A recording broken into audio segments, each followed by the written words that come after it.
Hello, my name is Laurie and I'm a recovering pack rat. I have apparently saved every single yearbook since the 7th grade, when I was apparently, according to the signatures, a foxy young lady. Oh, no. Oh my gosh. This album is dedicated to my 7th grade boyfriend. With every piece of, I'm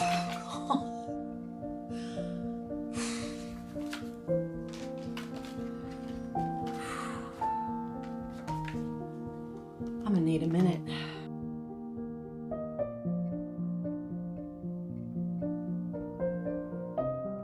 Of all of the parts of Swedish Death Cleaning, this is the one that most people avoid. It's not the closets and not the kitchen. It's the sentimental things. Because they're not just objects, they're pieces of our story. They hold seasons of our lives, like my senior year. It's people we've loved and chapters we've lived and moments we definitely don't want to forget. So in today's video, I am approaching this gently. No harsh rules, and I'm not putting any pressure on myself. I'm handling this task with care. And a few simple questions that have helped me decide what truly needs to stay and what can be released with love. So if you've ever opened up a box like this and immediately closed it again, this video is for you. Lurking behind closed doors in my house and stuffed in albums and boxes, I've saved photos, cards, letters, and memories from every season of my life, and my daughter's lives, and my parents' lives. I've accumulated so many items over the years, and in this season of my life, it's time to sort through them and determine which ones I want to pass along to the next generation and which ones I'm ready to let go. Sentimental items are the very hardest to let go of. Just the process of inspecting every item and determining whether you're holding on to it or releasing it can be overwhelming. I mentioned in a previous video that I inherited my uncle's military honors, and I've been storing them in my basement. He was a decorated hero who marched in President JFK's inauguration and was also the lead casket bearer at JFK's funeral. His military college was interested in receiving several specific items from his collection, so I'm boxing those up to ship to them. They plan to create an exhibit, which brings our family tremendous peace of mind, knowing that when we're no longer here, the stories of his life and legacy will continue to be told. His military high school also expressed an interest, so I sent them photos of what remains, and I'm waiting to hear which items they'd like to display. In sorting through his things, I found a handwritten letter to my uncle from Bobby Kennedy and a telegram to his wife after his passing from Teddy Kennedy.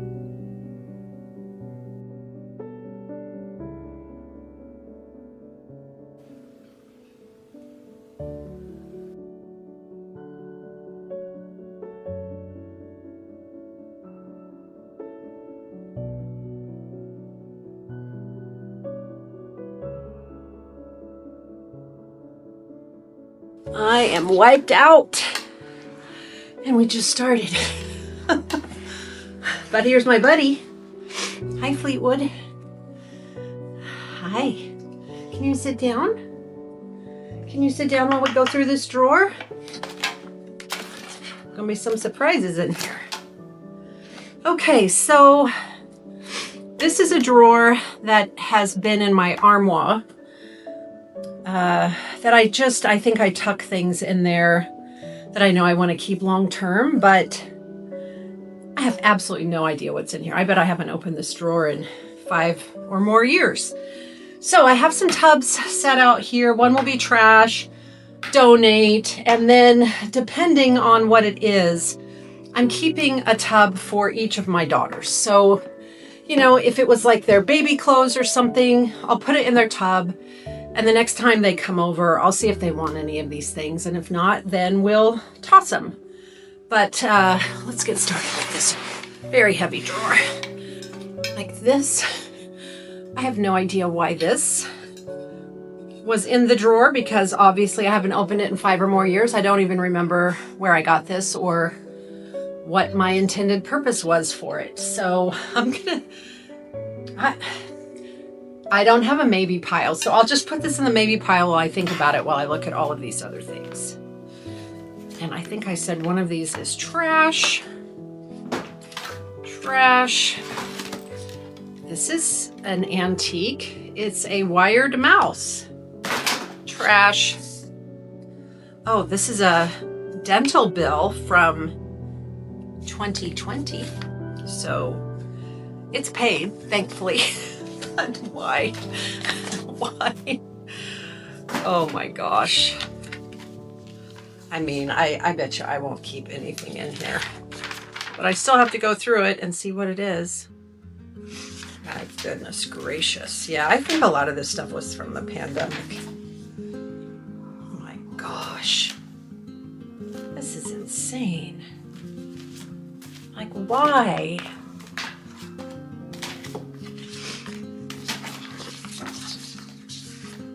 File folders. Oh my gosh. I bet it's all gonna be trash. Donate. That was trash, right? Let's donate. Trash. Goodness gracious. Sweet. Cards. More sentimental stuff. So I'm picking up on the fact that these may have been sympathy cards when my dad died, which happened during the pandemic, which is sad. Yeah, so literally, I don't know. Ooh, here we go. Here we go. It's definitely the sentimental stuff. All the well wishes after my father passed, and a mask just to remind me it was during the pandemic. So sad. But you know what? With every piece of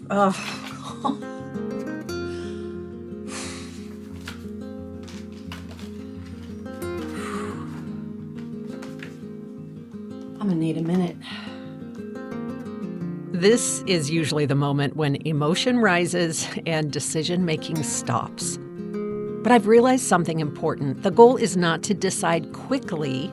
The goal is to decide clearly. When I'm holding something sentimental, I ask myself a few simple questions to guide my process. Am I keeping this because it brings me peace, or because I feel guilty letting go of it? If I keep one photo instead of the entire series, would that honor the memory? Would someone else be able to appreciate this now instead of it sitting in a box? And maybe the hardest question, if I had to move tomorrow, would this come with me?